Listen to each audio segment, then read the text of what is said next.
Bonjour à tous, bienvenue de nouveau dans la cuisine de ma colocation. Aujourd'hui, on va faire le déjeuner idéal de Noël Malware, c'est-à-dire un jambon beurre. Donc le jambon beurre, l'ingrédient premier, ça va être évidemment la baguette. Essayez de mettre la main sur une très bonne baguette. Je vais couper un morceau relativement petit parce que j'ai tendance à faire des sandwichs un peu courts, mais généralement bien garnis.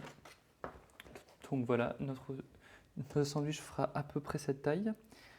Alors bon, après, il y a deux écoles. Il y a les gens qui aiment bien le couper, vous voyez, un peu comme ceci, tac, de manière à ce qu'il soit bien ouvert sur le côté et qu'on puisse simplement glisser le contenu du sandwich par ici. Moi, je préfère carrément couper en deux, couper le pain en deux. Ce sera infiniment plus simple après de le mettre, enfin, de le monter, de l'assembler. Donc évidemment, un jambon beurre. Le plus important, ça va être de commencer avec du beurre, évidemment.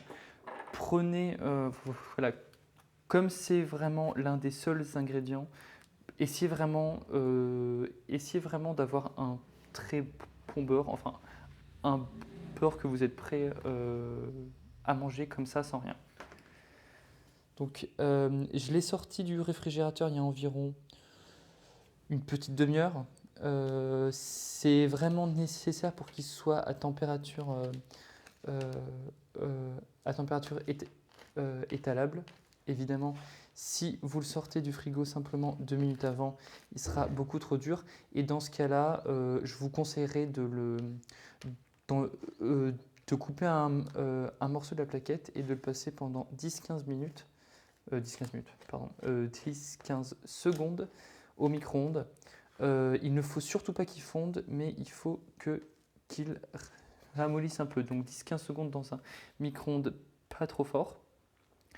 Pour le jambon beurre, moi je ne sale vraiment qu'une seule face du sandwich, à savoir la partie inférieure du pain, comme ceci. Maintenant vient le deuxième ingrédient majeur du jambon beurre, c'est le jambon. Donc voilà notre jambon. Essayez vraiment d'avoir le jambon de meilleure qualité possible. Et alors, ce que vous ne voulez absolument pas pour un jambon beurre, c'est faire quelque chose comme ça. À savoir, faire ça, mettre un petit jambon ici, un petit morceau ici et un petit morceau là. Voilà. Et vous dire, non, c'est bon, mon sandwich est prêt. Surtout pas.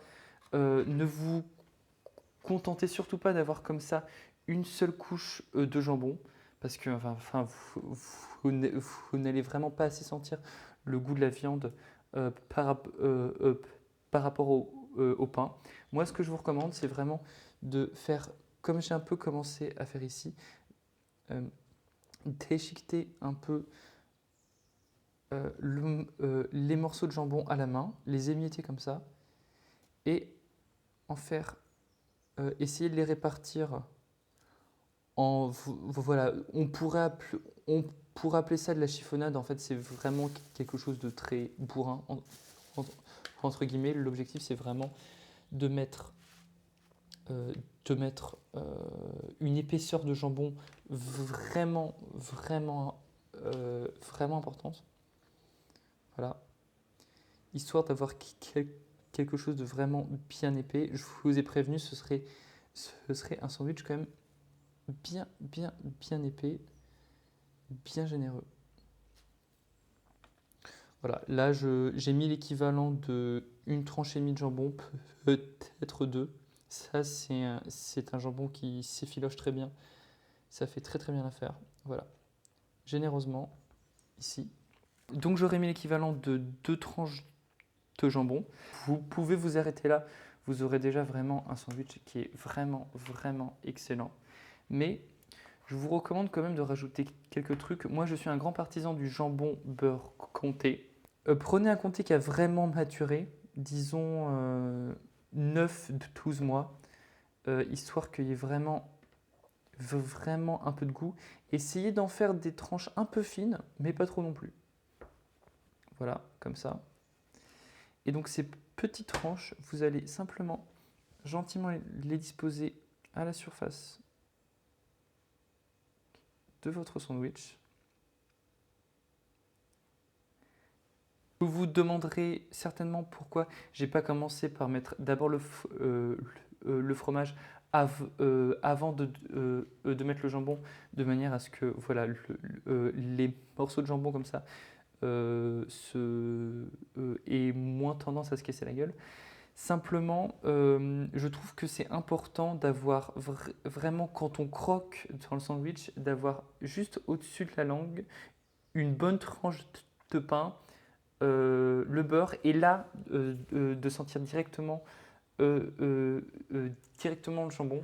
Donc, je commence par mettre le jambon, et c'est pas grave si les petits morceaux de fromage dessus tombent. Un deuxième petit truc que j'aime beaucoup rajouter, c'est des cornichons. J'ai réussi à avoir d'excellents cornichons. Ce que permet d'apporter le cornichon, c'est vraiment de l'acidité. L'acidité aura un peu une fonction d'exhausteur de goût. Là, je vais couper le cornichon en deux, comme ceci. Et ensuite, une fois qu'il sera bien aplani, je vais en couper en très très très très fines lamelles, de manière à ce qu'on ait l'acidité, on ait un peu le goût du cornichon, mais qu'on ne se retrouve pas à croquer dans un gros morceau de légumes qui va un peu, comment dire, qui sera pas forcément très agréable à croquer dans un sandwich où le reste est vraiment, s'effrite facilement. Donc voilà, on va rajouter nos toutes petites lanières de cornichons. On aura un peu de goût et un peu d'acidité. Je vais peut-être en mettre un deuxième. Est-ce que j'en ai un deuxième? Allez, je vais mettre un deuxième cornichon. Voilà. Voilà, nous y sommes. Au final, j'aurais mis l'équivalent d'un cornichon et demi. Voilà. Donc oui, vous voyez, au début, on était parti sur un jambon beurre. Là, c'est devenu un jambon beurre comté cornichon. Mais le comté, enfin, le fromage et le cornichon seront vraiment deux toppings, entre guillemets, qui vont vraiment beaucoup rajouter à la qualité des autres ingrédients. Vous verrez que moi, je fais partie de la team « je retire la couenne du fromage ».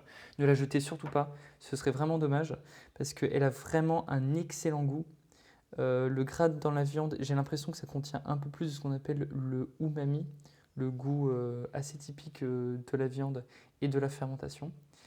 Quelque chose que je vais essayer de faire, c'est, vous voyez, je rassemble, vous voyez, je vais faire encore mieux. Je vais prendre ma couenne de jambon et je vais la rouler à la main, comme ceci.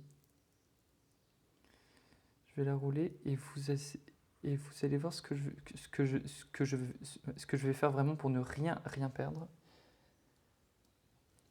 Voilà, je vais essayer de la garder roulée comme ça et je vais la couper en tout petits morceaux. Essayez d'avoir un couteau un peu aiguisé pour ça, en tout petits morceaux. Et comme ça, moi, mon problème avec la couenne, c'est vraiment la texture.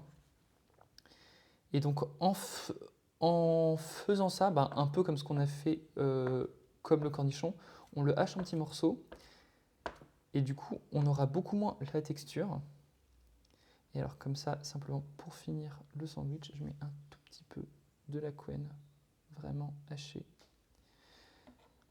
On va quasiment pas du tout sentir la texture, par contre, ça va apporter un peu de goût. Bon, après, vous voyez que la couenne, ça a un peu tendance à agglomérer, c'est pas facile à répartir équitablement. Et voilà. Comme ça, on n'aura vraiment rien perdu, rien gaspillé du morceau de viande qu'on avait. Je pense qu'on est bon.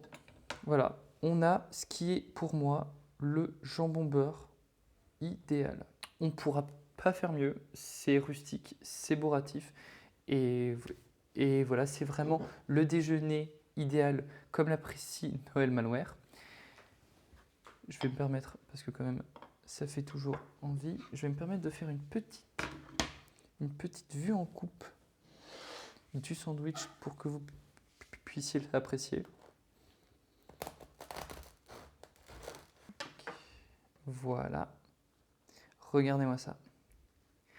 C'est vraiment ce qu'on veut avec le sandwich. On veut vraiment avoir de très fines tranches de jambon qu'on va effilocher et qu'on va entasser les unes sur les autres de manière à vraiment avoir le maximum, de texture et avec juste par-dessus nos toppings.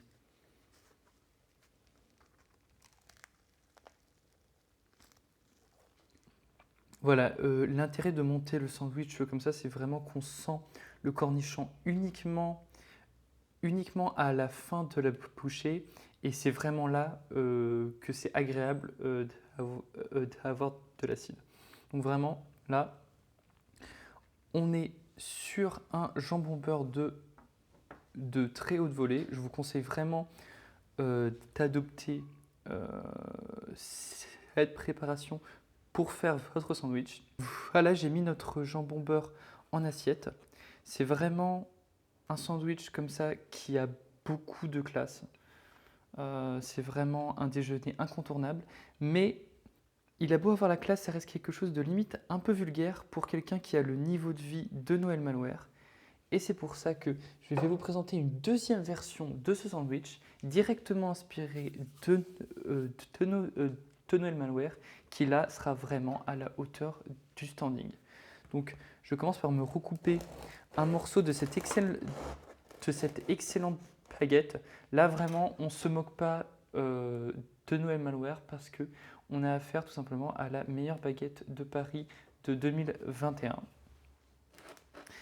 Elle vient de la boulangerie Les Boulangers de Reuilly dans le 12e arrondissement. Elle est vraiment excellente, c'est une excellente baguette. La texture, c'est juste ce qu'il faut. On sent le levain. C'est vraiment tout ce qu'on peut vous vouloir dans une baguette. Vous voyez ici le très bel alvéolage du pain. Donc, je vais recommencer. C'est une vraie anecdote. Noël Malware l'a raconté sur l'un de ses streams. Normalement, il va déjeuner avec un jambon beurre assez classique, mais parfois son niveau de vie extraordinaire lui permet une petite folie.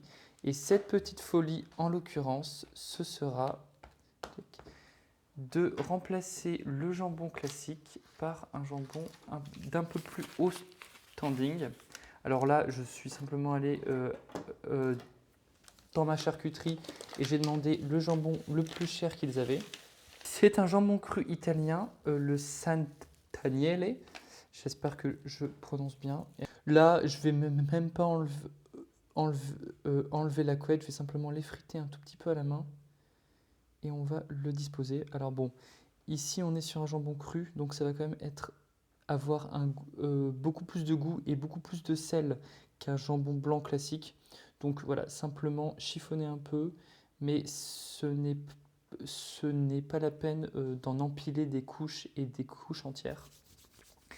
Je vais pas mettre de cornichons parce que les cornichons sont généralement un peu salés. J'ai peur que ça apporte trop de sel et surtout que j'ai déjà une place de choix pour vraiment le condiment qui va nous faire passer dans une autre dimension, passer vraiment dans un sandwich extraordinaire. Et ça va être ce fromage qui s'appelle le Beaufort. Le Beaufort, c'est le meilleur fromage du monde. J'ai un amour inconditionnel pour ce fromage. J'ai pris ici un Beaufort d'été. C'est la période où les vaches pâturent et on a vraiment un lait et du coup un fromage qui a un goût extrêmement fleuri. C'est vraiment une merveille et c'est limite presque c'est limite presque un sacrilège de le mettre comme ça sur un sandwich, alors que vraiment le Beaufort simplement avec un peu de pain, vous faites le meilleur casse-croûte qui soit. Mais bon, que voulez-vous, les bourgeois comme Noël Malware méritent leur petit délire de temps en temps. Voilà. Donc là, vraiment, vous en mettez quelques morceaux, pas trop, parce que vraiment, vous ne voulez pas vous retrouver avec un sandwich trop salé, mais, mais, quand même, mais quand même un peu, parce que c'est un fromage très généreux et on a vraiment besoin d'en avoir beaucoup. Voilà. Je pense que ça suffira. Bon, vous voyez, j'ai fait quelque chose de nettement plus petit, hein. Mon budget ne me permet pas de faire un énorme sandwich comme le ferait Noël Malware. Ce, ce fromage est, excuse-moi. Ce fromage est juste incroyable. C'est vraiment, c'est une merveille, une merveille. Franchement, goûtez-en simplement, ben, comme ça, avec une excellente baguette. C'est, ouais, vraiment, ça fait tout. Voilà, comme je disais, j'ai pas mis de cornichons, ça ferait juste trop de sel. Mais je pense quand même qu'on va avoir un sandwich de très très haute volée. Ici, on sent la thune, vraiment. Voilà, c'est un style différent, mais ça reste aussi un excellent sandwich. Donc ça, ce serait un déjeuner vraiment digne de Noël Malware. J'espère lui avoir fait honneur à lui et à son train de vie mirobolant. Voilà. Dans tous les cas, on se retrouvera dans une prochaine vidéo avec d'autres recettes. À bientôt et mangez bien.